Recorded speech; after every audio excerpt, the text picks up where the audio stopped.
Hello and good evening and welcome once more to Real, Random and Raw with myself, Phil Aldershaw, presenter, and also the lovely James Forrester of Barrows and Forrester. Hi James, how you doing? All right, Phil, how are you? Yeah, not bad, mate, not bad. How's your week been? Yeah, it's property world, boring. Nothing really exciting happening this week at all. So we could spend an hour boring people, but I didn't want to do that. So it's weird before we come on these because we sort of 10, 15 minutes, we test the connections and then we're like going, how's your week been in this? And we think, you know what, don't bother telling me because what I'm not interested really into. We need something to talk about for a little bit. My perspective was don't ask because we might not have anything to talk about, where you're thinking, yeah, it's just going to be boring, Phil. I don't want to know what you've done. You didn't even ask. Right. More importantly, what have you got to drink? Actually, mate, do you know what? I've made concerted effort tonight because obviously I've missed out. So I've got a nice glass of Pinot Noir. It's a RRRaw select. It's a Marlborough New Zealand Pinot Noir. Actually, I don't have shares in them, but I haven't tried this one. So, well, very interesting. Well, because I've been out promoting RRRaw, Real, Random and Raw this week. Yes, I have been given a little bottle courtesy of Connolly's Wines, Arch 13. Oh, lovely! Look at the label on this. How cool is that? Is there a dog on there? It's a Zoom. Oh, that's what 2020's been all about. Zoom. Yeah, I thought it was lots of little pictures, but yeah, I can see the Zoom now. Yeah, nice little bottle of red. It's actually quite nice, actually. So appreciate to Chris Connolly. They have just reopened, which was the plug I had to give. So they've just reopened for their wine collection and going in to buy your alcohol. Arch 13 at Snow Hill. So well done, Chris, for getting that back open in Birmingham. Yeah, lovely. It's been a bit. If Phil at Locky Wine wants to make us taste his wine, then he's more than welcome to donate as well. But until then, it's all about Chris Connolly. You can send a bottle each way. You can have one, I'll have one, and we'll compare. We'll do notes. Exactly. Well, Phil at Loki Wine certainly has some nice wines there anyway. So I know there's a lot that buy those. And I'll probably indulge in this evening as we connect for another Real, Random and Raw. So 2 shows down already, James. First week we had the lovely Jimmy Shabir here from Boot Camp Media. That was great. Last week, Sam Morgan and Andrew Sheridan from Craft, and about 8. And this week, who have we got this week? So this week we have a very interesting guest, I have to say. So if anybody's been watching God, this wine's good, isn't it? Watching The Masked Singer. This man is a celebrity hairdresser in Birmingham and has a long list of celebrity people he cuts his hair for. But genuinely just a nice guy all round, actually. Hurt like a lot of people, obviously being told to open, spend money, get your shop ready, then close. You can't actually have any income. So this week, let's just get him on the screen. Dale Samby. Hello, everybody. Welcome, Dale, to Real, Random and Raw. I've lost your sound. You've lost the sound? I'm glad you don't do that when you're cutting hair. Technology. Well, we're going to have a chat about technology. I've got some interesting questions tonight and comments. Have you got us, Dale? Okay, we'll just let Dale find his sound for a moment. Just cut in whenever you're ready, Dale. Tell us you're there. Yeah, you can see by that expression that he has no idea what. Just while we're waiting for Dale to get his sound back. So from our guests last week, this was really quite interesting. So as we know, they were opening up their Artisan Airstream. I know. Yeah. He's back. Okay, but hang on, Dale. We'll be with you one moment. You were going to go down and check out the Artisan food. Have you been and done it, James? I did. I went last night and I ordered under a different alias, so they didn't know it was me coming down to collect it. We could hear you a second ago, Dale. And what happened was Andy and Sam were both there. They saw me and they were like, why didn't you just ring us? You could have had the food for free. And I said, well, actually, I wanted to test it out. And I would actually tell you what it's going to be like tonight, from it. And they were like, all right. And I went, and I'm either going to tell you it's really good or it's really bad. But I have to admit, for artisan French food, and you've got to remember there what it actually is. It's not a full-on meal. from there. But it was absolutely lovely. And I'm not just saying that genuinely. I had my kids had the croque monsieurs. Absolutely loved them. The ham in there, amazing, loaded with cheese, absolutely fantastic. The croquettes, absolutely down to a T, and the beef bourguignon. Oh, that was the creme de la creme for me out of it. It was absolutely really, really nice. So yeah, after the beef bourguignon, he's getting them layers of flavour. So I'm sure Andrew was right on point. Yeah, absolutely. So a big thumbs up. So if you've not been, get onto Artisan Street Kitchen. They're down at Digbeth Dining Club for the next few days. Then they'll be over to Barn Green. But yeah, I can definitely recommend it. Definitely worth the money. I'm going to head over tomorrow. As long as it stops raining. It's been one of those days again today, hasn't it? On and off. I'll have to get my umbrella out at least. Yeah, exactly. So hopefully Dale's going to be logging off and logging back in. So this is why it's real random and raw, because we've got to make up a load of things to talk about. We can do this. We can do this. I was interested by the fact that you said that they would have given it you on the house, but they were telling us last week they spent over £30,000 on this Artisan Street Kitchen van.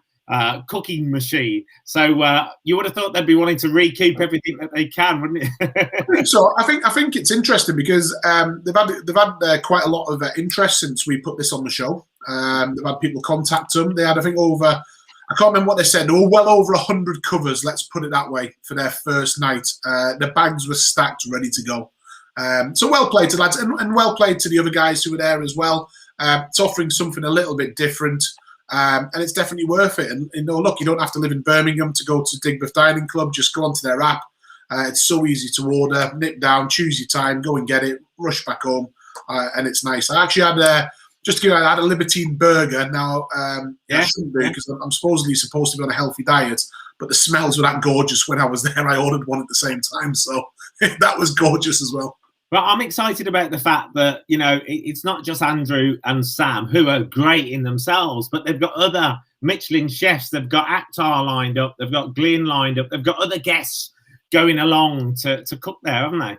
Yeah, exactly. So Dale's just logging back in, which is good altogether. So we'll if anybody missed last week's, they can go to our page. Just go to the Facebook page, Real Random Raw, and the shows are all within there, and you can catch up on previous week's shows. This is week 3 that we're with you. I'm Phil Aldershaw. This is James Forrester, and very shortly we'll be joined by Dale Sampy from the Barber House. I was going to say the Barber Shop. The Barber House. That was a film, wasn't it? The Barber Shop. Did you ever see that? I have. We know Dale used to have a shop called the Scissorhands. Oh, really? Did he have anybody there working there called Edward? I don't know. Edward Scissorhands. What's been happening your week, Phil? Do you know what? I've had a pretty busy week. I'm just looking at setting up 2 companies. One a city-based, whether I say a CIC or cooperative at the moment. More news to follow. And the other one, an events company. But then I'm also launching a project in the city, or supporting a project in the city that is going to have a HIV and AIDS memorial in the city centre, going back to the 80s. The programme It's a Sin that's on at the moment. It's very current. And of course, they've always wanted one in the city. So there's a lot of parties now coming on board. And I've done an interview and some council meetings and so on around that. And then also earlier on, I was doing a live with James Wong, filming for Chinese New Year, which will take place next week. Oh, I don't know if I'm supposed to say that actually, because I think it's supposed to appear live, but you heard it here first. So I've been doing that today. It's kept me busy and out of trouble. I'm walking a dog as well, and that's always entertaining. You have got a dog now, haven't you? Yeah, and it was this comedy sketch. People were looking at me as though I'd gone a little bit crazy because the dog went round the lamppost. And you can imagine I'm one of these stretchy leads. So I had to walk around the lamppost to try and untangle it. And every time I walked around the lamppost, the dog was following me back around the lamppost. So it just kept tangling around the lamppost. And in the end, I had to stop him and try and make him wait. And people were looking as if to say, what are you doing walking round and round that lamppost? Well, dogs are definitely a man's best friend. Let's put it that way. So I'm all up for that as well. So, actually, James, while we're waiting, I was on a call last night, and I knew this would be up your street. Property. business properties and things. They reckon that as we come out of lockdown, getting people back into the city, the types of space like WeWork, where it's more like your home environment, people are going to be used to that. So they reckon that a lot of companies are going to be shifting and changing their environmental space, which will give more space for people when they're in the workplace. But they'll be bringing in things like, whether it's coffee shops or coffee machines, breakout areas, bean bags, and all that sort of stuff. And they reckon a lot more working places are going to change. Have you heard much about that? Yeah, this started in 2020. Now, obviously, I deal a lot more in residential property, but obviously, I spend a lot of life in commercial properties and, and having a lot of meetings in them. So this started in 2020, where instantly it was like people are going to desert the city. People aren't going to come back. There's going to be lots of commercial unless it changes. And I was never a big believer. I thought, yeah, short term, you're always going to have that hit. But realistically, the city centres are the big hubs, and that's where people want to stay. Yeah. Do employers, so coming back to really the question, employers just need to look after their staff a little bit more. It would be my answer.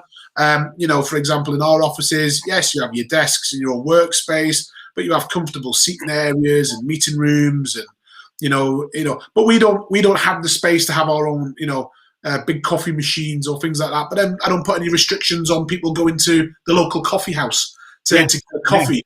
In a Barrows and Forest, a mug, of course. We've got to take our own brand. But all about the branding. It's all about the branding.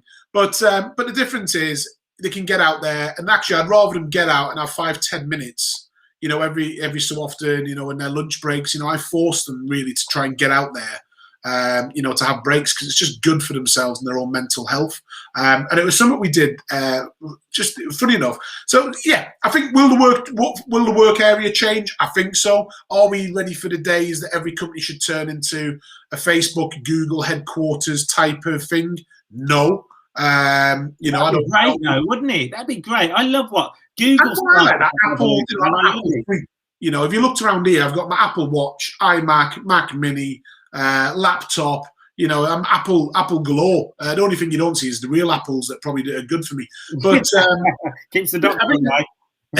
But I think the difference is, we don't have that American attitude for work still. It's when you work from home, it's very different. Some people will absolutely work, their hours and put all their work in, but it's not the same. People will take the foot off the gas a little bit. And I think in certain industries, creative, tool, I think you can do it. If someone can look at it on a all that, and their optimum performances, and then fair enough. But in the property world, you can't do that. You need to be out at people's houses. I think you do need somewhere you can come in and get all your paperwork done and have it checked. I think that's just as important as well. And look at hospitality. We've talked about it for weeks. And obviously our guest tonight, in barbering, there's mobile barbers and everything as well. But I know personally, I love going to the barbers and spending, and this might shock people, over an hour and a half there, not just to get a haircut. I like to have a shave. I have a facial. And people go, why are you doing that? I went, because it's an hour and a half out of my day that I can have pure peace and quiet. And I think that's the difference sometimes. It's not always about, it's about looking smart and fit. And I'm not commenting at the moment because, my son's training to be a barber. He's had 2 live lessons at college and, the rest of it's going to mine at the moment. But, I work, and look, I don't mind to admit it and be a bit arrogant about this. I probably work 12 to 14 hours a day non-stop. So if I can have an hour and a half and pay someone money who actually wants to look after me for that hour and a half, then fair play. And that's exactly what I want.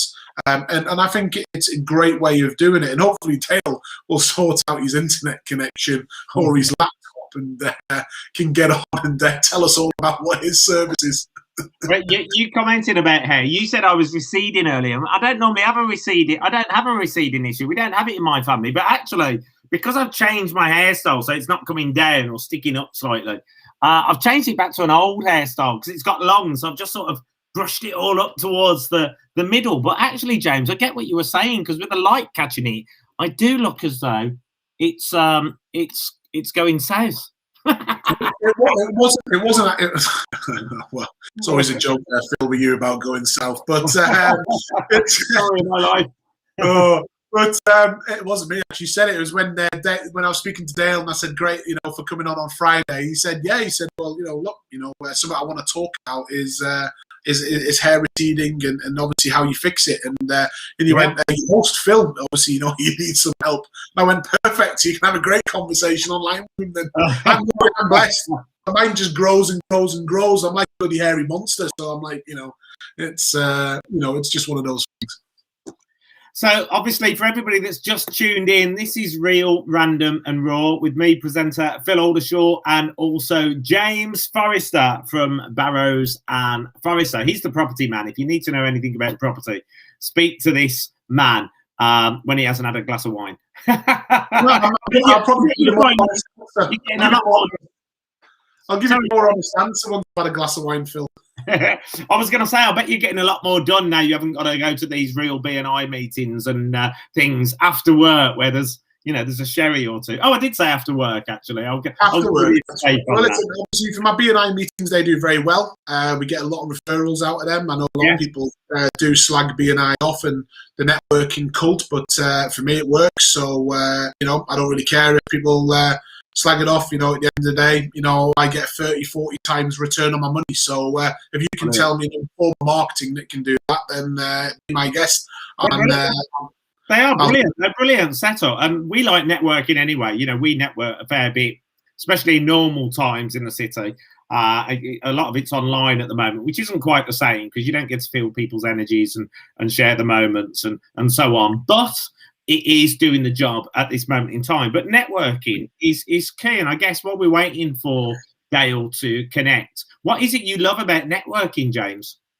I could come up with the pure sales pitch here and the complete bollocks, but I think it's more the social interaction, really. Yeah. And I know that sounds weird. It's not a piss up, but I just like to meet and talk to people normally and engage in their body language. There's nothing, to me, there's nothing less creative at the moment than us having to do the Zoom calls. What we want to be doing is actually going to the places where people work and doing this live. That's being more. Sorry, yeah, not in the pub. and doing it. And I just think that, it's, it's the interaction, and you get around to meet more people, isn't it? Because we could have 100 guests on here. And there's only so much we can say to every single one. They can't interact with each other as quick as much. But if you're in one area, you can jump around. And it's great. And also, this is real, random and raw. So you know what I'm like? If someone's that boring, then you can make up your excuses in one way or another and disappear. Yeah, but the likelihood is you tell someone else who's there to say, "My God, the person I'm speaking to is boring. Get me away from him." And then that's the way it works, you know what I mean? And stuff like that. But you do make some great connections on a serious point, altogether. And yes, some networking's more serious than others. So look, I look at networking two different ways. Breakfast, lunchtime, very serious, very business orientated. When it comes to the evening, a lot more relaxed, a bit more chilled. Don't take it, I wouldn't say I don't take it serious. I just don't take it as serious as getting up at 6:30 in the morning or being online at 6:30 in the morning to do a networking meeting. I think there's a big difference, altogether. And I'm winding down at 7:30, 8 o'clock meeting. But at the same time, I still expect a nice wine to be served at that time as well. Well, it just helps to wind down. Wine, there's a reason why it sounds like wine and wind, isn't it? It helps to wind down at the end of the day. Exactly. Dale is getting there. He has just texted me. He has just said he's sorry. He is getting there. So at least he doesn't do this with his razors or his trimmers. Let's put it that way. I guess the interesting thing about this, seeing Dale in this situation, is it is part of the sign of the times. And one of the things that the start of lockdown done, everybody started going over to, who had heard of Zoom before, but going over to Zoom and the other platforms, Teams and so on, is you suddenly realise that a lot of people's internet at home is no good.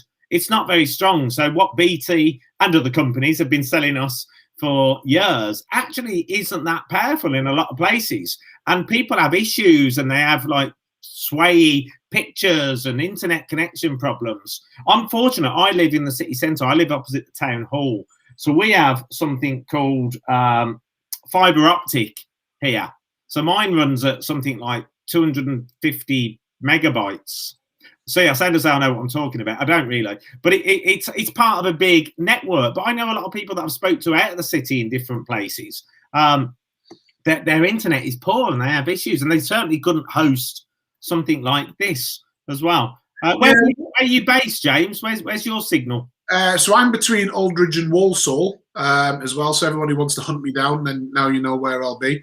It's as long as you bring a bottle of wine, I'll open the door. It's so I think I've heard something the other day that the government have said something about everyone's going to have decent internet by a certain date. But basically what they're doing is they're nicking all the bandwidth from people and saying, well, the infrastructure's there, so the remit is to get it. If you've been used to certain speeds, we can nick so much from you, and we'll give it to that person, so then they've got it.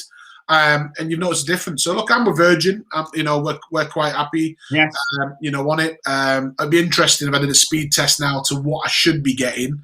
I'm not hardwired in though, so I'm doing this all on the Wi-Fi. Yeah. My typical speeds it looks like I'm talking. I know what I'm talking about now. About 200 to 300 megabytes per second, which is seemingly supposedly good. So. Oh, look! I just noticed all these people. Let's say hi to some of these people here. Jane Roy, Sarah Ebbett, Sandra in London, very well-known drag queen in London, Sandra is. James Dunphy. Hello, James Dunphy. Always good to have you. Jimmy needs a haircut, he says. I saw that. Look at this. Look at this one, the cheeky get. Look at this comment I've just put up. What happened to your hair, James? Sarah Bishop says they need to get rid of the water coolers in offices and get a wine fountain in instead. Naomi Spencer says it's going to be like that scene from Demolition Man, where all meetings will be on screen. It's weird, isn't it? Because when you go back, when was that made? In the 90s, Demolition Man with Don't Push Me. What's his name? Yeah, exactly. And I think Joshua is picked up a really good point in regards to networking. Tim Andrews has said networking is not working. Well, let's pick up what Joshua has just said there. Quite a decent point here. Yeah. It is whatever works for your business, because some companies networking is great, and for others it doesn't. It's all about individual business circumstances. And I think he's hit the nail on the head. It is at the end of the day, because some businesses don't need that networking. Their business could be literally a demand for something that's just constantly needed, and you don't need to network.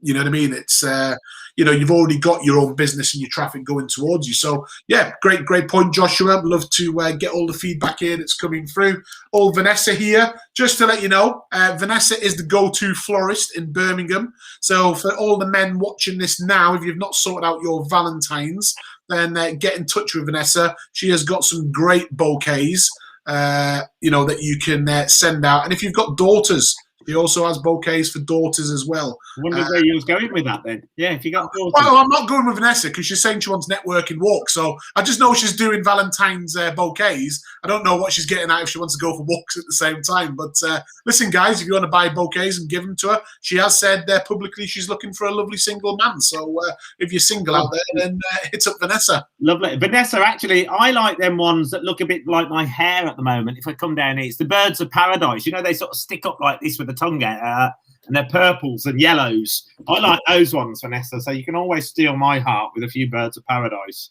Well, look, obviously this is real random and raw. Obviously we're waiting for our guests to come back online. So knowing Dale, he will be absolutely panicking now and pulling out the hair that he probably doesn't want to pull out at the moment. But interesting news yesterday, or a bit of a laugh, when you have meetings like this and somebody doesn't want to shut up. Hang on, James, bear with me one moment. While everybody's tuned in and they're firing questions and comments in there, has anybody else got a comment of an issue that happened to you whilst doing a Zoom? Something that's happened with somebody else? Feel free to comment in here if you had a funny situation. We've got a story that's coming up, haven't we? In fact, could we go into that, or are we gonna wait for Dale? Well, let's go into it, because I think it's absolutely hilarious. Okay, so we're going to comment. Did anybody see the story about what's her name, Jackie Weaver, at the Handforth Parish Council in Cheshire, and she was sent to help out to control and manage the Zoom meeting where these councillors were having a Zoom meeting, and basically, I don't think they'd really they hadn't really set out the terms of who was in charge, and she took charge of the meeting and ended up barring the clerk from the meeting, and then got in an argument, or should I say, Councillor Alid Brewerton, who was the vice chair, who then decided to take responsibility, started shouting at her. But she's made the internet, and it's gone viral, this video clip. So if you haven't seen it yet, anybody, feel free to just get up the BBC news story. Other news stories are available, and just type in Parish Council Zoom, because that is one of those. What did you think about that, James? Well, I'll tell you what. It's I've tried to play it on here, but it's too large or too big, whatever. Reenact film. But let's play this, because this might be quite funny. The microphone should pick it up anyway. So let's see what we think. Beginning of the last meeting, that this meeting has not been called according to the law. The law has been broken. It has been properly Will you please let the Please disrupt this meeting. I will have to remove you from it. You can't. It's a chairman who can remove people from a meeting. You have no authority here, Jackie Weaver. No authority at all. Kicked him out. That's right. No, she kicked him out. Don't. She's kicked him out. Don't. This is a meeting called by two councillors. Illegally. They now elect a chairman. No, they can't, because the vice chair's here. I take charge. Read the standing orders. Read them and understand them. Appalling behaviour. Appalling behaviour. A copy of this will, in fact, be sent to the monitoring officer. Out of those people... Where's the chairman? We elect in orders. Where's the chairman gone? Like to elect a chairman for this meeting. You don't have to. Thank you for that. Be installed. Can I just say on a property point, this is worrying, because these are councillors that would basically decide on property planning permissions as well. And they can't even decide who's going to run a Zoom meeting. But what I find is interesting is this Jackie Weaver has gone out today and admitted she had no authority to ban the chairman, and then gone on. I think it was Radio 4, might be a different, it's a BBC radio station, to talk about bullying, which I thought was quite interesting as well, since she's the one chucking people out trying to get their points across. So what I love is the way that I think it's Alid Brewerton, the vice chair, starts shouting rules and regulations at her. And she said, I'm in charge of this meeting. And they're asking, where's the chairman? And she's barred the chairman already from the meeting. And she just kept her cool, really calm. Yeah. And obviously that's now hit the internet. And everybody's sharing it and talking about it. And now she's made news headlines with it as well. It's just the little things. Has anybody else had an experience where they've been on a Zoom and it's gone a little bit pear-shaped? I would love to see the comments that are coming up, but let's be honest. Let's not do the ones that we've already seen on the internet, where people have took their Zoom call to the toilet and not turned the camera off and stuff. But I'm sure with all the Zoom calls going around at the moment, people watching this, they've had some interesting viewing. Let's put it that way, to see what happens. It's an interesting one though, because I have to admit, if somebody raises a point when you're in a networking meeting and you don't always agree with it, it's quite hard then to shut it off, when you need to get on, because having an argument on Zoom is not the same as having an argument face to face, and things like that. And it can be quite difficult, actually. And I think one thing this has learned me with all these lockdowns is just to listen just that little bit more. What is it they say? We've got 2 of these and 1 of these, so listen more. That's the reason why we got 2 ears.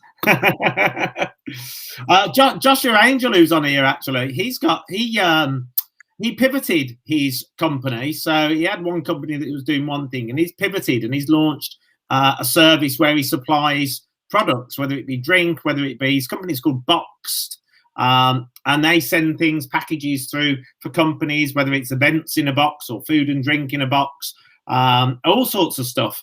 And he's done really, really well with that, with his pivot. I think it's been hard work, and a lot of people have pivoted, but it's one of those success stories as well. Fantastic, and I think that's what we need to hear a bit more about at the moment. It's, we're coming to the boring point here. We're coming to the end of the financial year.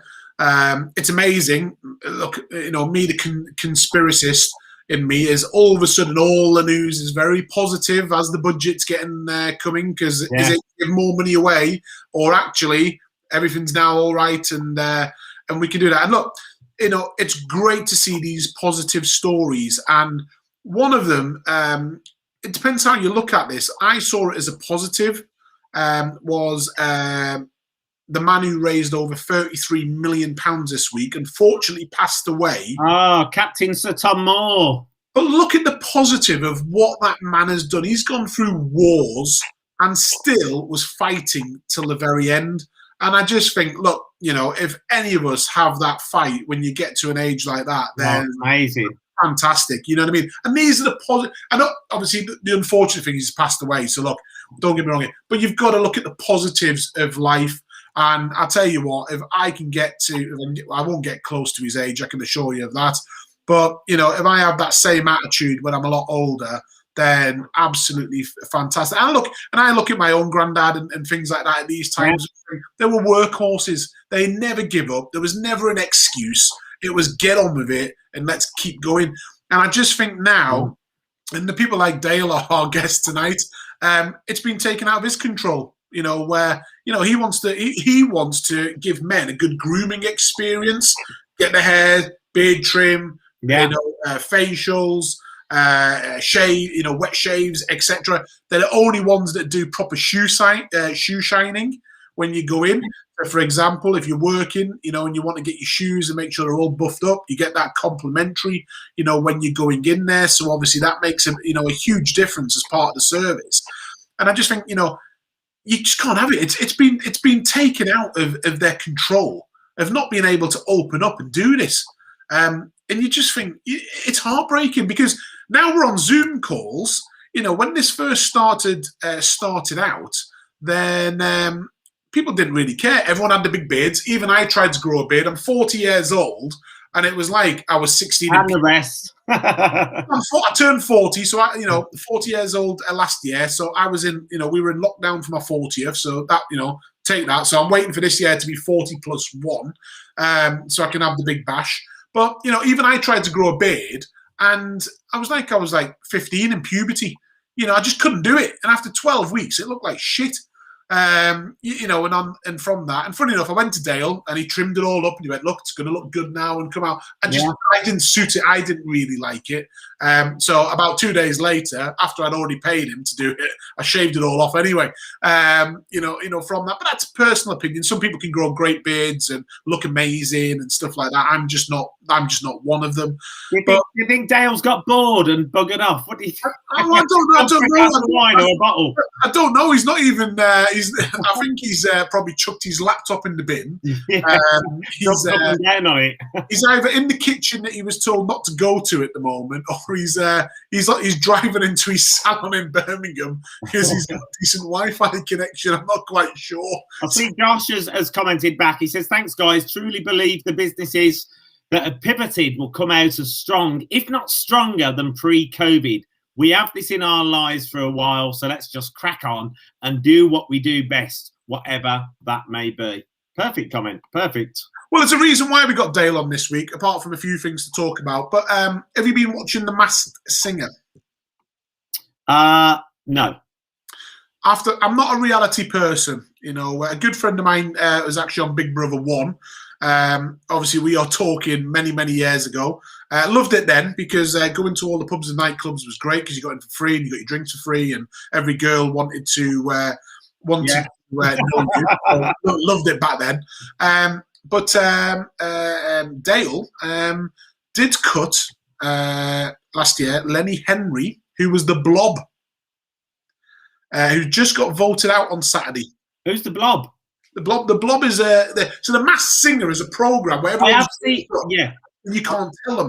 And they're singing. So Lenny Henry was dressed as the Blob. Oh. But his hair is being cut by Dale. The interesting thing is he could sing. Well, I wouldn't say he sang, but it was good entertainment. But what was interesting is the timing that Dale cut his hair. just seemed to probably when they were going to probably film the anyway. He needed his haircut for the show. Oh, he done the celebrity haircut for him going on the Masked Singer. Well, exactly. I'm just looking at the list here. He's done loads of celebrities. He's done Rudy Gestede from Aston Villa, John Richardson. Who's that?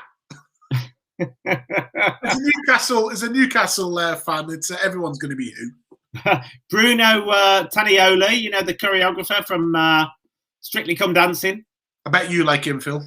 Not really my cup of tea. So what about Craig Revel Hollywood? Oh, definitely not my cup of tea, but a pleasant sort of chap. Should we go to Al Murray, the comedian? Is that better? Two English down the pub in your local, maybe up in Yorkshire or London. What you're saying is too manly. Ending it. You're saying he's too manly for you. Too drunk. Here's one for you. What about Ben Stokes, the controversial cricketer for England? Why was he controversial? Because he got into trouble, didn't he, last year? Well, don't they all get into trouble? Look at Hugh Grant when he was left alone in LA. he was just having a good time by his time. Looking for his keys that he'd dropped.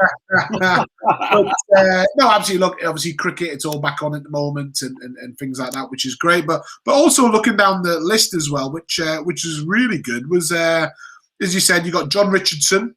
A lot of the comedians have gone there. Our very own Glyn Pennell, Michelin-starred celebrity chef. He's done Glyn as well. Well, so this is interesting. I'm going to show you a picture now. Let me see. Let me do this raw. Let me airdrop this. Well, we are real, random, and raw every Friday, 5:30. Well, he's done interesting. And I was reading the list from. I just said to him, I said, "Look, can you send me a list of celebrities you've cut people's hairs from?" And I said it'd be interesting to talk about them. And then tonight, after this, I'm actually cooking a home in a box.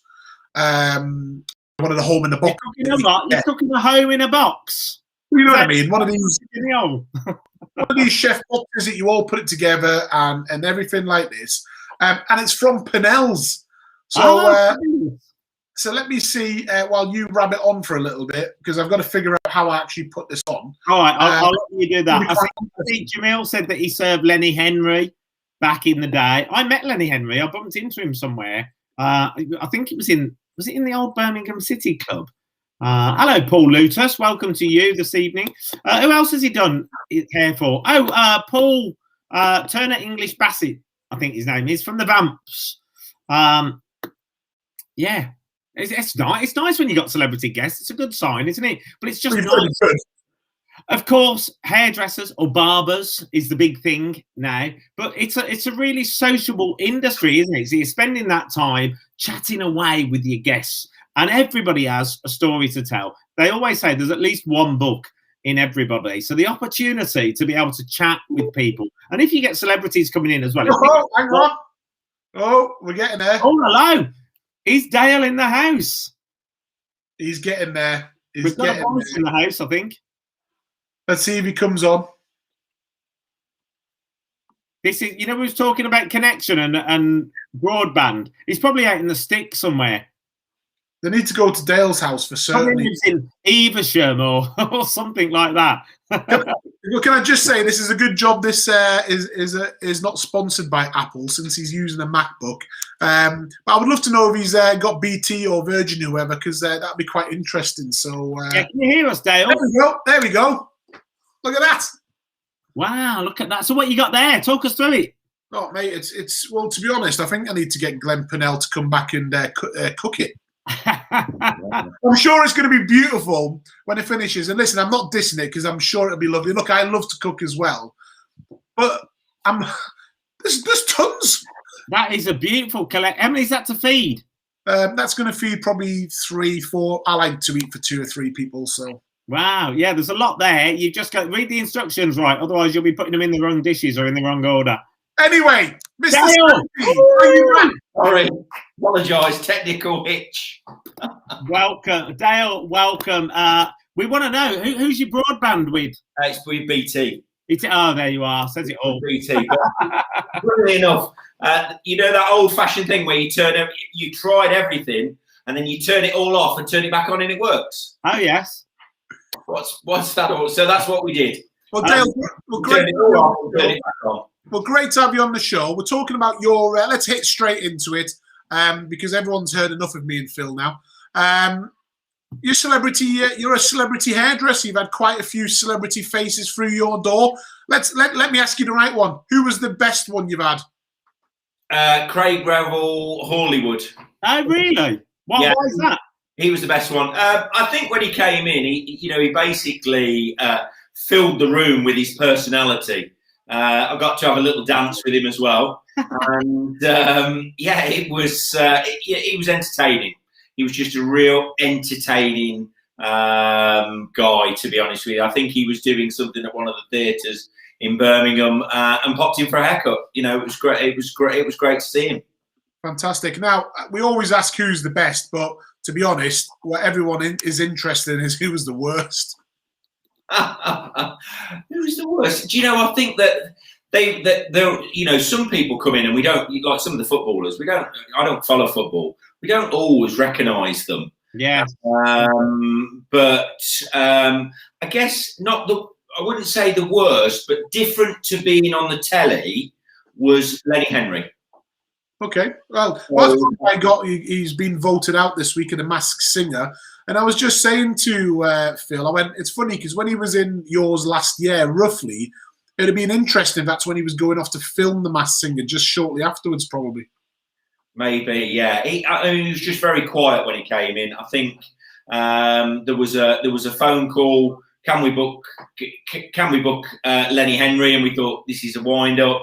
And then he came in, took a seat, waited his turn, but was very quiet. Was not like what we see him on the telly at all. At all. Very, very quiet, very reserved. So yeah. Now it's interesting. I just want to pick up something you've just said there, because you said the call to book. Now, obviously, when you first started, you were very against bookings, and it was you. And I'll probably not quote exactly your words, but it was, we offer a great service. If it takes 45 minutes to cut your hair, it takes 45 minutes. But you come in and you sit down. And if you want our services, then you wait. But that's different these days. Can you explain why? I think the industry has just caught up with itself. I think traditionally barbershops were always sit and wait. Men sit in a queue. They go on a Friday afternoon and they sit and wait and have the haircut. But I think, when beards came in, 6 or 7 years ago, all of a sudden the guy was not just spending half an hour in the shop, or, if you're in a smaller barbershop, you probably, get through a few more. But all of a sudden the guys were an hour. So it was a haircut and a beard. It was an hour. It was more time consuming. And all of a sudden we realised that, you had 3 or 4, 5 people waiting and they'd all got an hour. And then you've got 8 people waiting and they've got 2 hours worth of waiting. So I think it's just evolved over time. And it's also about training your customers. That's also got to be better planning as well, hasn't it, Dale? Obviously, for you and your team, when you've got bookings in, when to.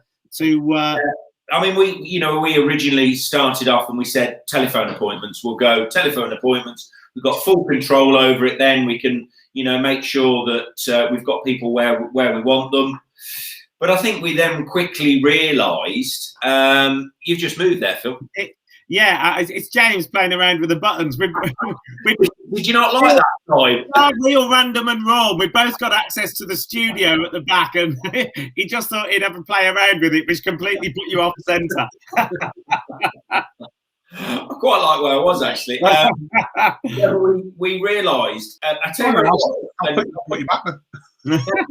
We were talking about it earlier. We went to book a restaurant, and I think it was we went to book Loki Wines. Yes. And I sat at night on my phone, and I was able to book it at night. And I thought, I think our telephone booking is it's out of date.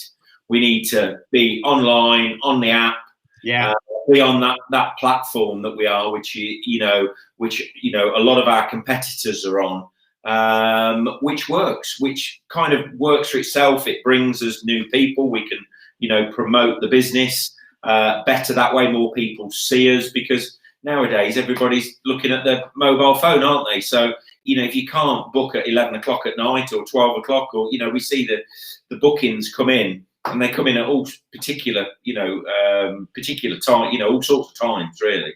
And that's the thing now, because social media, the internet, has just made us very time conscious, and we want everything, things like Amazon and that now. We want it within 2 hours. We want it by the next morning, and it makes us want things instantly when we want it, or we want to be able to book it when we want it. So literally online, being able to book, they've got that 24-hour time period at any point to say, oh, actually, I need to book it in now. You don't just want it when a shop is trading.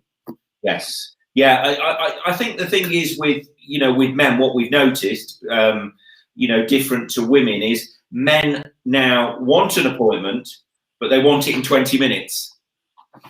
Rather than, we'll say to, I'll say to James when he comes in, right, James, 3-4 weeks time, and he's, I've trained him quite well. I've got him to booking regular, where a lot of men are. It was a nightmare. I didn't book. Actually, it's funny because I relate back to the days when I was still at school, but the standard thing was to go into the barbers and sit there and wait, and you slowly move along like a conveyor belt until you got to the end, and then it was like, yes, it's you next. I hated that system, because until I was a lot more out of myself, sitting there with a load of people in a shop waiting to be called out was just a nightmare. Yeah. And that's the way we did it for years, and we moved forward. At one particular point, we used to give people a ticket, and when they were out the door, and we, just so we didn't get people mixed up, because there was nothing worse than people jumping in front of somebody who'd been waiting, and we weren't always policing the queue. Really, we were hoping that they policed the queue themselves and knew where they were in the queue. But you take me back to the days of the cheese and meat counter at Tesco's. we had a book. We didn't have a machine like they did.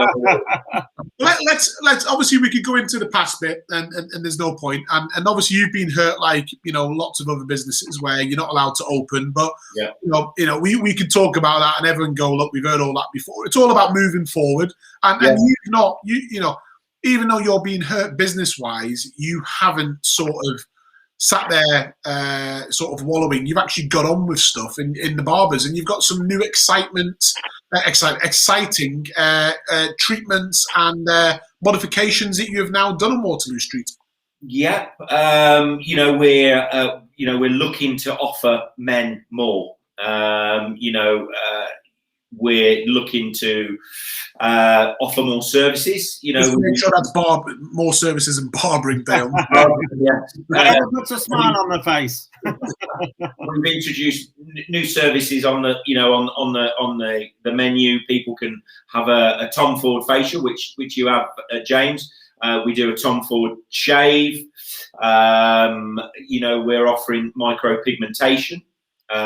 We're offering wig fitting services, which we can either do at the shop. We've got a private room where we can do that at the shop, or you can come to my salon where I am at the moment, and you can have it done here, which is very private,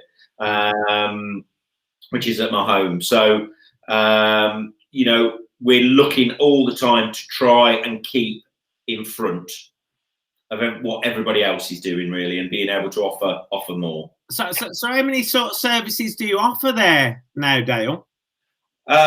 It's 10, 15 different services, whether it's beard, different types of beard service, different types of shaves. Yeah. Obviously the bread and butter is most people still come in for a haircut. Some men now have learned how to do their own beards. Especially if they're a city beard, which is shorter. The supermarkets now sell lots of clippers. And over the last few years, we've seen men going, no, it's all right, I do my own now. But, I need you to do sort of, my hair.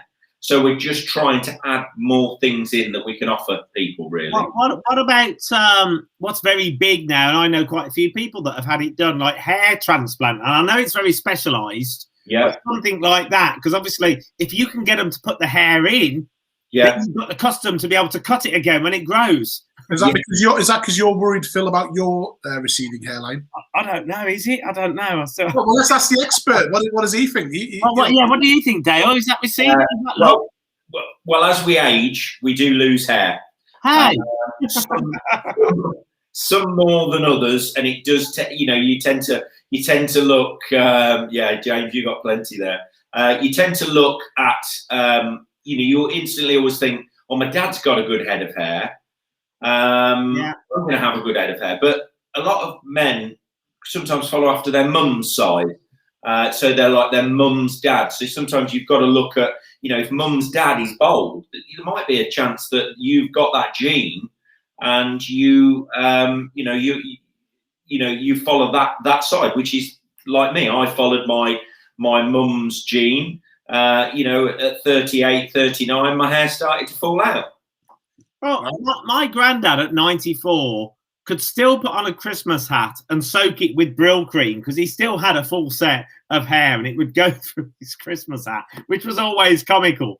And my other granddad, he had a full head of hair. So maybe you're just exaggerating, James. I think that's what it is. It wasn't me who said you needed the work. It was our resident guest. But it's interesting because, like what Dale said, look, you're on Waterloo Street. You are prime Birmingham city centre. So I think it's always a question that you get asked. Look, it's no secret. Everyone knows I come to you guys for my haircut. And as you know, I've been to other places in Birmingham as well. So it's I've sort of traded away and gone. But it's always good because I come and feed it back to you about the service. It's always good for some of our customers to go elsewhere. Yeah, just come back. And it doesn't mean I've gone and said it's literally because I had to and I just ran in and that was it, whatever.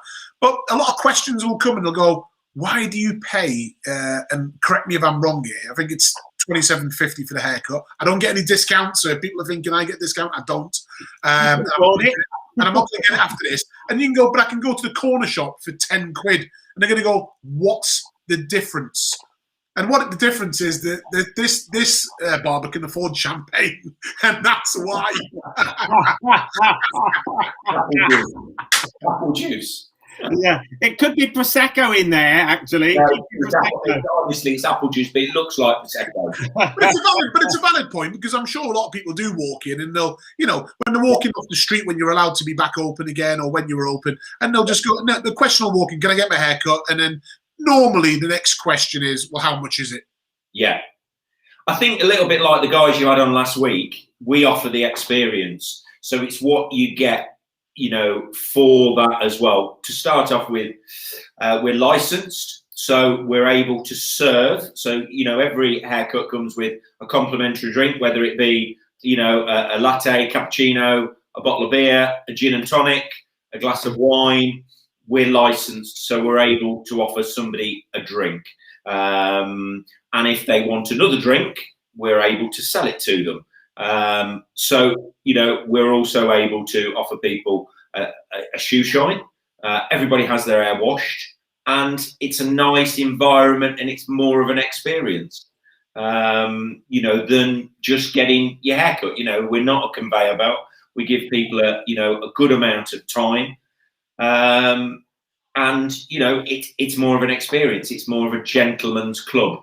I think two key words that I pick up on there: time, because you get what you pay for, and when you give somebody your time, it's a portion of your life, and experience. So you put those two together, and that's the most exciting thing for me. I don't mind paying whatever it is if I know that somebody's going to give me some dedicated time and I'm going to enjoy the experience. And let's be honest, I do enjoy going to a barber's. So I love that whole thing of running the fingers through my hair. When you get your hair washed, if they're doing do you do the massage on the scalp? Yeah. Everybody has a hair wash. We don't cut anybody's hair unless it's washed. Bill, don't forget this is only 6:25 before we get to Yeah, I love it, but that's what I love. I love that, just being pampered and feeling special, that somebody's looking after you, and that experience makes a big difference. No, it's a valid point because, like I said earlier, I work typically 12 to 14 hour days, and you don't have to work that many. You can work 6 hours days and work twice as hard as I do. At the same point, that's not a thing. But the reason I personally go to the barber house is one, I make sure Dale cuts my hair. I am quite arrogant that way, that I only want him to cut my hair. Old fashioned. Yeah, a bit old fashioned. But when I first went in, when they first opened there, Dale cut my hair first, and we just connected, and that was it. And and I've gone through and I've allowed the junior barbers and everyone else to do it. But I always like to go and it's the conversation that you have, because I have that hour and a half of pure relaxation. It's my own time. It's a manly thing, isn't it? As a guy, you think it's like going down to when you could go down to the pub. That's a distant memory, and you can just have a normal conversation. It's like going to the barbers. And at the moment, we can't. But it is the hour and a half out my day that I can break, turn the phone off. And I think Dale's seen it, where the phone, it just keeps on going. And I'm like, you know what? Just forget it. Just leave it over there. I'm not even going to touch it, and just chill out. And that's it. And then you don't mind having the Tom Ford facial, which I can certainly recommend. The amount of crap that comes off my face when I have it. Why is it called a Tom Ford facial? I wear his fragrances, which I absolutely love, particularly. Why do you think? Why do you think, Phil? I don't know why. We use Tom Ford products. Oh. Well, there we are. It does what it says. Because Tom Ford walks in and gives it. Well, yeah. A Tom Ford facial. I'm sure he's probably had different types, but okay. So it's Tom Ford products. That sounds lovely. So what sort of products would you use in that? It's obviously got a high end. Tom Ford is high end. It's a high end product, and it's that's the that we want people to feel pampered. With some of the products, we've got other products that we use through different price points, but that's the top end really. It's good. What is it, 25 quid, 25? 25 for a facial. It's a 20-minute service. What's in a facial then? Sorry, what's in a facial, Dale? Facial. So you're watching. Yeah, we will.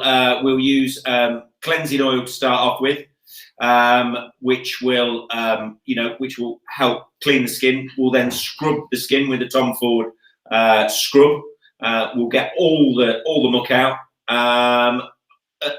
During this time, we've got the steamer on, so we've got your face nice and warm. We're opening your pores, and then obviously, then we take the steamer away after sort of 10-15 minutes of relaxation, because it's a lot about relaxation as well. Yeah. Then we'll moisturise the face with Tom Ford moisturiser, and then we finish with a choice of one of his aftershaves, and it's just a lovely, relaxing 25 minutes. Do you know what? As soon as we are in the position to be able to start having treatments and things again, I'm in. I'm coming in for that. It sounds delightful. What we found since we've introduced the Tom Ford range since last July, once people have them, like James does, lots of then they go, oh, I definitely want another one, and you get people back because they love it. It's such a nice service. And it is good, Phil, because I was the first guinea pig, and I get £1 for every single one that they sell.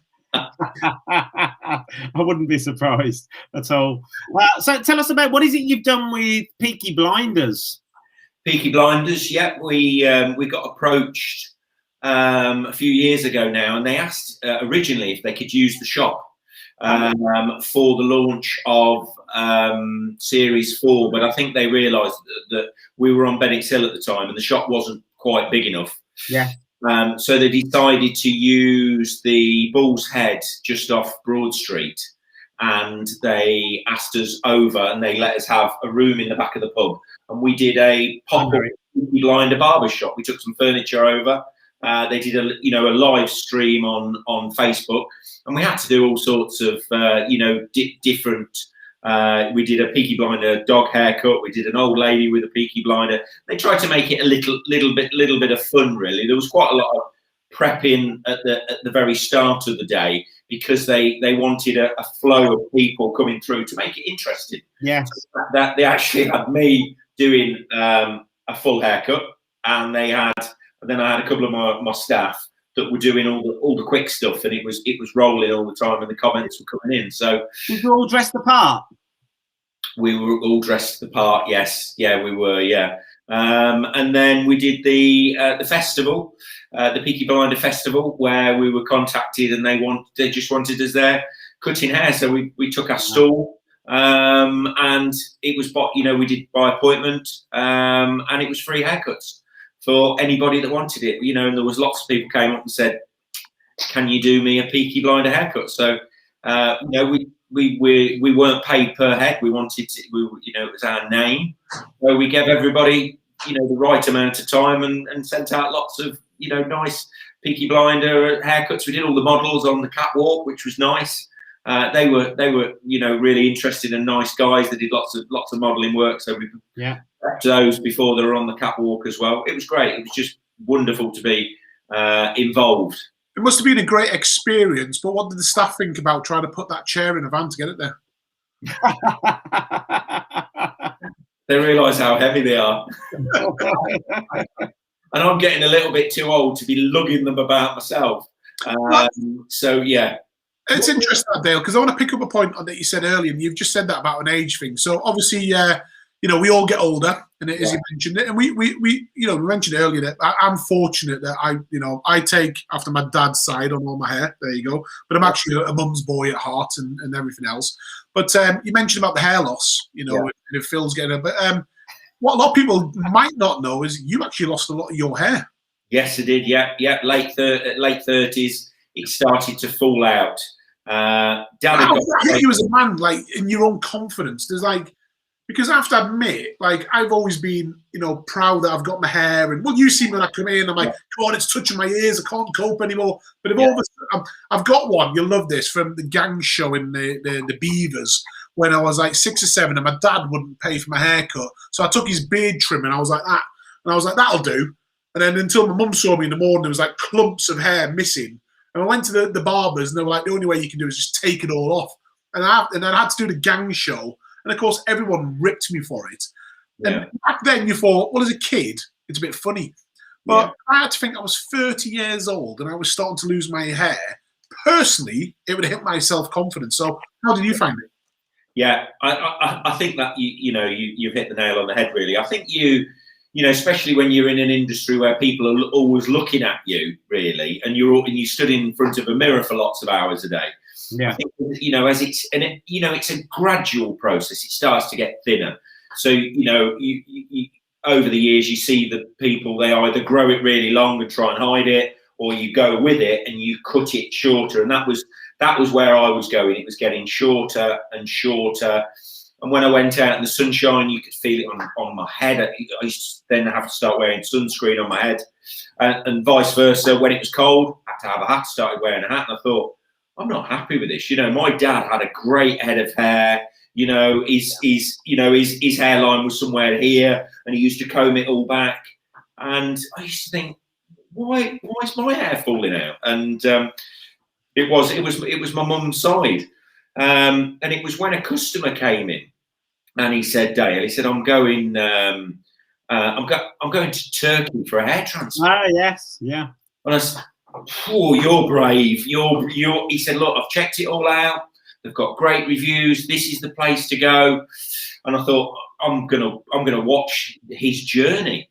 So he went and he come back, and just a few days after he got back, he popped in. He said, I just thought I'd let you have a look. And I watched over the months as his hair regrew, and it got to and I was not sure about this. Is it a con? Is it going to work? Over the years, I'd had lots of customers come in and seen. I've seen nothing but bad jobs up to that particular point. Yeah. Really. And about 5 months, and I thought, God, this is fantastic. I'm going to have some of this. So, like a lot of things in your life, sometimes you have to go, I'm going to do this. Boom, that's it. Booked. Flights booked to Turkey, and I was going, and they at that particular point, they had a 3-month wait. I flew out in October on my own, not really, only knowing what, my customer, Chris, had told me. But I talked to him a lot and listened to him a lot of what he'd said, what the journey would be like, in the sense when I got there, who would be waiting, how it's all set up, how professional it is. So, you know, landed in Istanbul on my own, got my Peaky Blinder hat on. I know that they were going to shave it off, so I'd gone shorter and shorter and shorter. Funny thing was, I'm sitting on the plane and you're looking around and you're thinking, there's got to be a few other people here. And in actual fact, I got two because they were back on my flight a few days later. But they picked me up. You get a private driver. There was me and another guy. His name was Peter, and they took us out to the hotel. You know, lovely, clean, 4-star hotel in the business district of Istanbul. It's not quite like the business district of Birmingham, but it's it'll do. Stayed there. It'll do. Yeah, it was fine. Had some good food that night.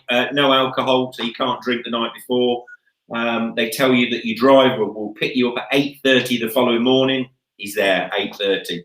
Takes you round to the hospital, which is an 8-story. It looks like a hotel when you pull up. 8-story private hospital. You walk in, big reception. Say who you are. They tell you that you know the hair transplant is on the 8th floor. I got into the lift, and in actual fact, the doctor who was doing the operation got in with me with his nurses. We went up to the top floor, all very professional, take all your details, all the paperwork's done. You go into the doctor's office. He speaks, reasonable English. I wouldn't say he was fluent, but he asks you, what are you after? What are you, what would you like? And I said, well, you do it every day. You do it, what you think. And I made it easy for him. And, he drew the line on. He said, are you happy? I said, are you happy? He said, yes. This guy does it every day. And I think you're the professional. You do it. you're the professional. I wasn't going to be the picky customer. Yeah. He does 2 every day, if not more now. His clinics are all over the place now, but he worked on me. They take you and then take your hair that little bit shorter, and then they take you into the clinic, and it's a little bit like a dentist's clinic, not a medical theatre, and they lean you back, and they prep you by putting anaesthetic into your head, and they numb your head, a little bit like having your tooth numbed. Yeah. And I also had an interpreter there. He's talking to me, how you feeling, and asking me lots of quick, trying to take my mind off it. And then they start first with making the incisions on the top of your head. So the doctor comes in. They then start. It's a little bit like gardening. It's a bit like putting the seeds in the garden. So he starts making the holes. So he starts making the holes in the top of your head, which is about half an hour. And then they turn you round. They turn you round forward and lie you down. And then they start taking the hairs from the back of your head and putting them into a little glass jar. And they spend probably 2 hours taking the hairs out. So they call that the harvesting. So they harvest the back of your head. And then they sit you up. After a couple of hours, you have a bit of lunch, you have a little walk round. I was quite nervous, actually. I kept having to say, can I nip to the loo? And I think it was just, I was nervous inside. Like everybody is. And let's be honest, who wants holes put in their head? You know what I mean? It's of course you're going to be nervous. But you can't feel anything. A bit like going to the dentist. You can't feel anything, and if you do, you just say, "Can I have some more anaesthetic?" And they get the needle and pop a little bit more in. So once they've harvested the back, they sit you up again, give you a drink and something sweet. And then you sat there and the TV's in front of you, and they can put any film on for you, and you literally sit there and they work then from the back, then putting the hairs back in. Wow. So I was in at 9 o'clock, and by 3 o'clock in the afternoon, I was all finished.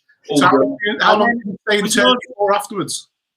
Sorry, James, say that again. How long did you stay in Turkey afterwards? I just on that night, they then take you back to the hotel. You've got a big bandage on the back of your head, which looks like a nappy actually. You know, you're quite conscious of it. But I think the nice thing is when they put you in these hotels, they put lots of people in these hotels, so nobody stares. So I went back to the hotel, had a bit of a rest, a bit of a sleep, because it does make you quite tired.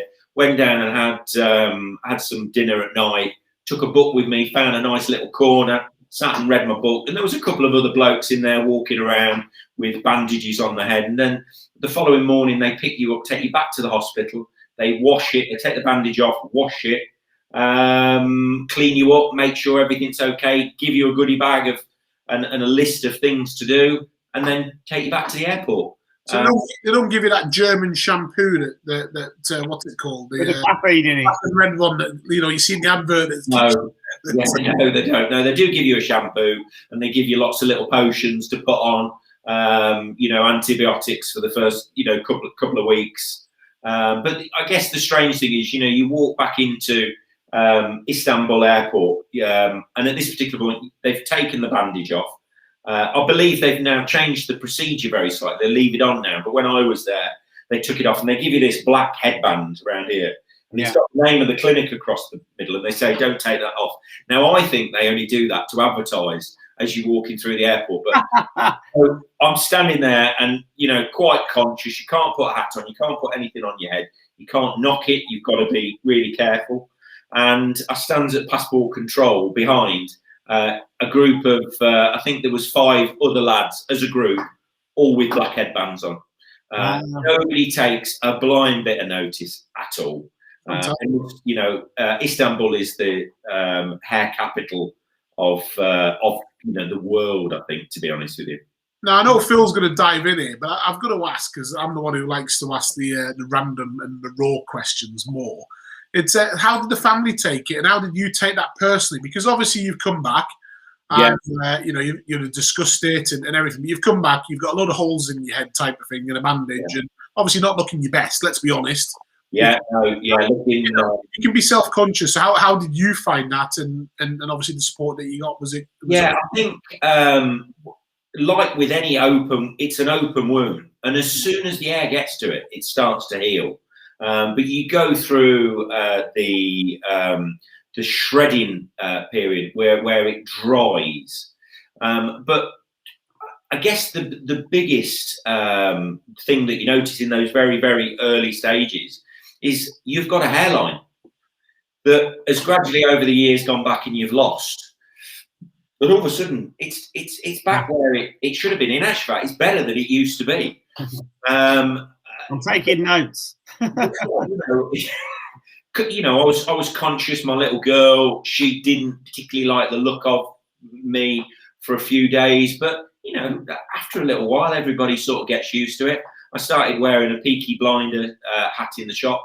After you can wear a hat after about 10 days. Yeah. So, you know, it was a loose cap to start off with, and then a Peaky Blinder hat in the shop, you know, during recovery. But you know, time soon goes, you know, quite quickly, and it heals, and it takes, you know, they say anywhere between 12 and 18 months for full recovery. But I'd say once you get to that 5-month point, you're really starting to see it come through. It's really starting to sprout and grow, you know, really, really, really well. And I think, you know, once you get to that 12-month point, 14-month point, you know, that's it. It's not going to change a lot more. And you know, you hear nowadays of lots of people having bad experiences, but that's what you always hear a lot of, bad experiences. Yeah. But my experience was fantastic, 5-star experience. Really pleased with the result. I see a lot of bad jobs out there. A lot of them are done in this country, unfortunately. The good jobs are done in Turkey, but there's also, you know, that old saying, you get what you pay for. There's hair transplants now, you can have them for £1,000, but they're the ones to stay clear of. You know, I paid £3,000 for mine. That procedure now is about £2,500. They're obviously like, you know, it's really good, isn't it? Like when you talk about self-consciousness, everything about you, your daily look. Yeah. You know, what is £2.5 grand? It's, you know. Exactly. So the message is, if you are losing your hair and you are a bit concerned, contact yourself, Barber House. Let's get it up on the screen now. So get in touch with yourself at the where is it again? Let's put it up. The barberhousebirmingham.com. You just took it off. And have a confidential chat. Yeah, we do.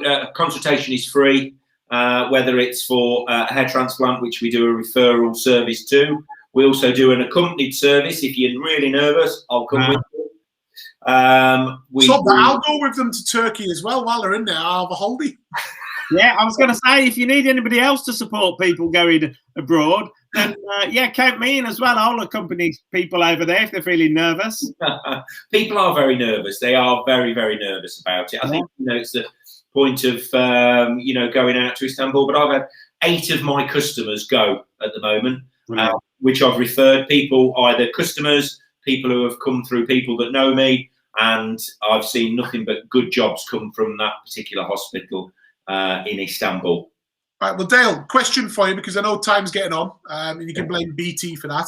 But everyone's looking at YouTube at the moment, thinking, got to make the hair look smart. Because, like I said, the first lockdown, no one really cared less about how they looked on Zoom. Everyone's got a bit conscious all of a sudden about being online, and they're all doing, because you're shut and other barbers are shut and they can't do it. So, obviously someone's had a haircut. Yeah, no, I'm leading in for you there, James, because I've done this myself.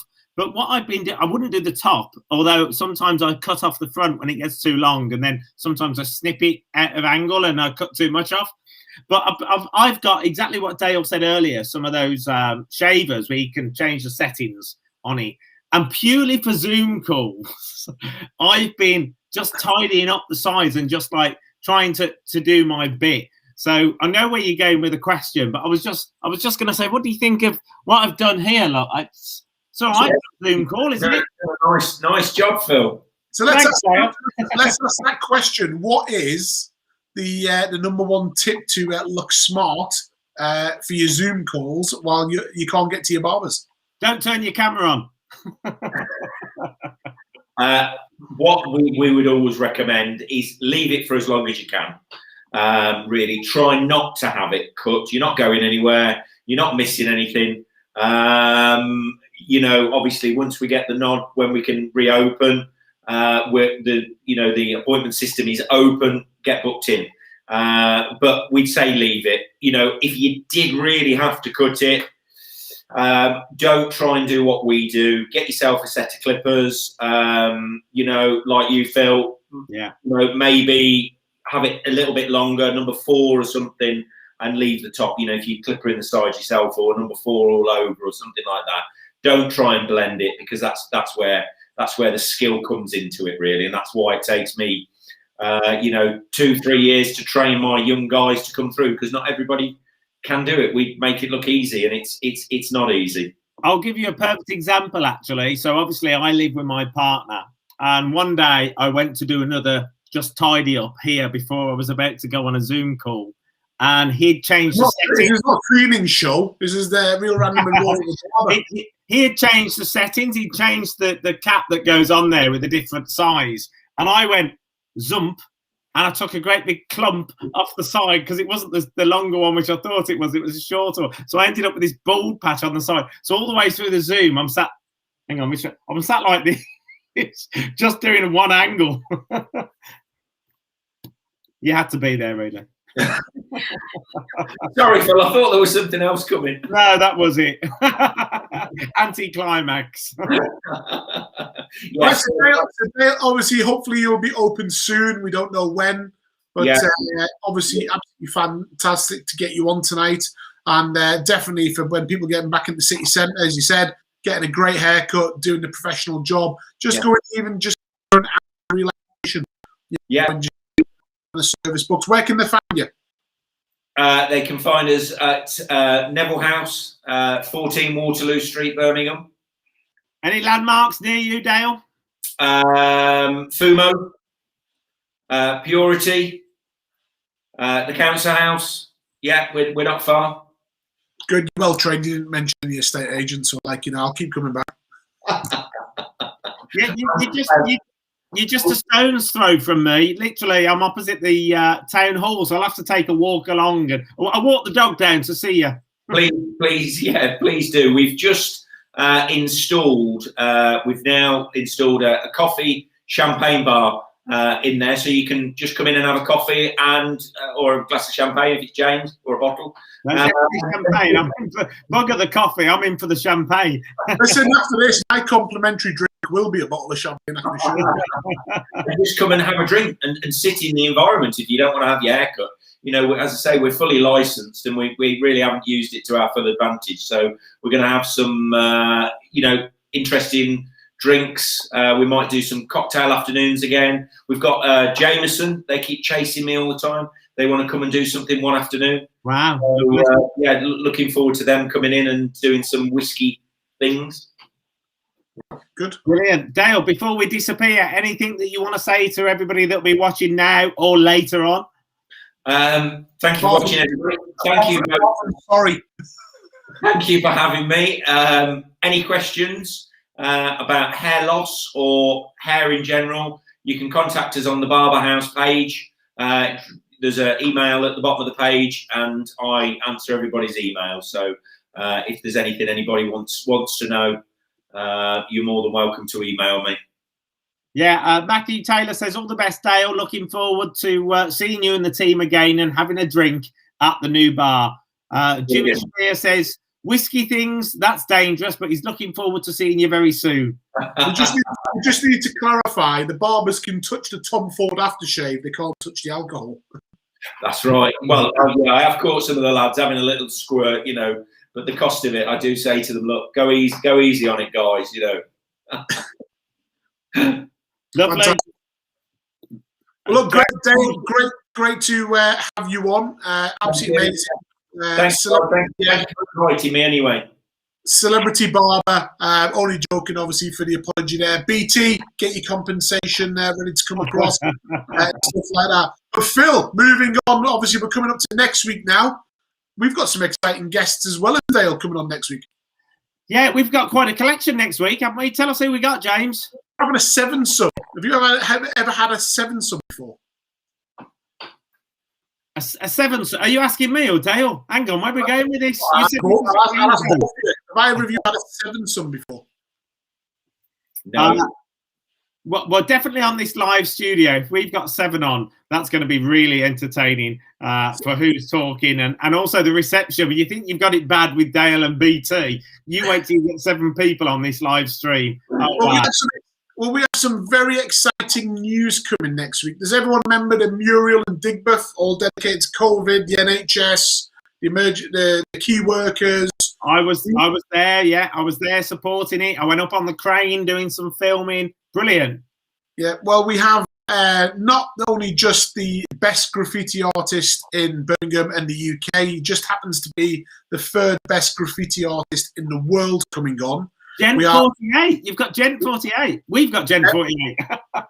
Gen 48 is coming on live, so hopefully he's got something to auction off. No pressure there, Gen, because I know you're watching. Mr. Cadman, who was behind Paul Cadman, pushing this to everybody, will be coming on live as well. Dicker, new design. The guy who has spent his time getting loads of signatures, and a couple of signatures will be announced next week that no one is aware of, has signed this, that is breaking. Jimmy Shabir is coming back on because he wants to, and he's got them all coming on, but he's been instrumental in the SEO on it all. And Sharon Thompson, the MP, is coming on as well. So some interesting guests for next week. Everybody all on together. This is going to be local councillor. So. Say again, James. She's local councillor. Who's my local councillor? She's a local councillor, not an MP, but maybe she wants to be an MP, but who cares?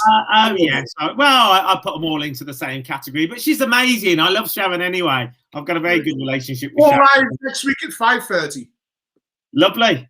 Great. Well, everybody, thank you very much for tuning in for week 3 of Real, Random and Raw. Tonight, we've had Dale Sampy from the Barber House. Woo! As usual, the lovely James Forrester from Barrows and Forrester, and of course me, the delightful Phil Aldershaw. Thanks very much, everybody. We'll look forward to seeing you next week, Friday, 5:30. And thanks for watching. Share this stream out. Bring everybody else to the party next week. It'll be a fun one. Thanks very much and enjoy your weekend. Thanks, guys. Thank you.